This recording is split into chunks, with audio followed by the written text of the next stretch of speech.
మా black shirt ఉతికా ఈరోజు నేను బయటికి వెళ్ళాలి. లేదు నాన్న, ఇంకా ఊళ్ళో వాళ్ళ బట్టలే అవ్వలేదు. దానికి తోడు ఈ వర్షం 4 రోజుల నుంచి పడుతూనే ఉంది. నా ఒక్కదాని కష్టం మీద ఎంత పని చేయను.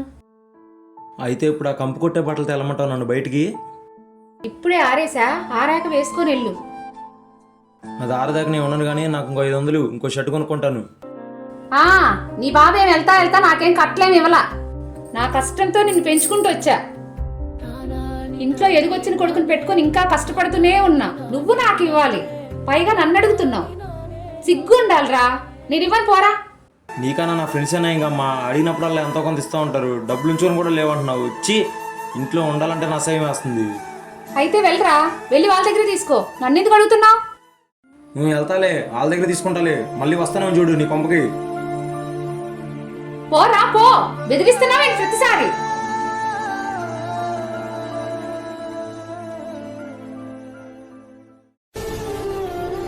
ఎరా బాబా, ఏం మొహాలు ఎట్టుకొచ్చున్నా?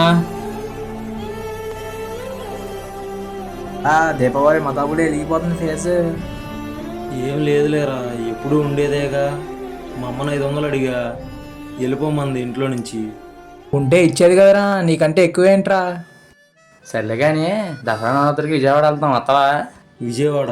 నేను రానురా బాబు, మా అమ్మకి విజయవాడ అంటే పడదు. పర్లేదులేరా, ఒకరోజే కదరా, వెళ్ళొచ్చేద్దాం. సరేరా, వస్తానురా. ఎలాగో అమ్మకి నాకు ఇంట్లో గొడవైందిగా, 2 రోజులు కనిపించుకుని ఉంటే ఆమెకి నా విలువేంటి తెలిసిద్ది.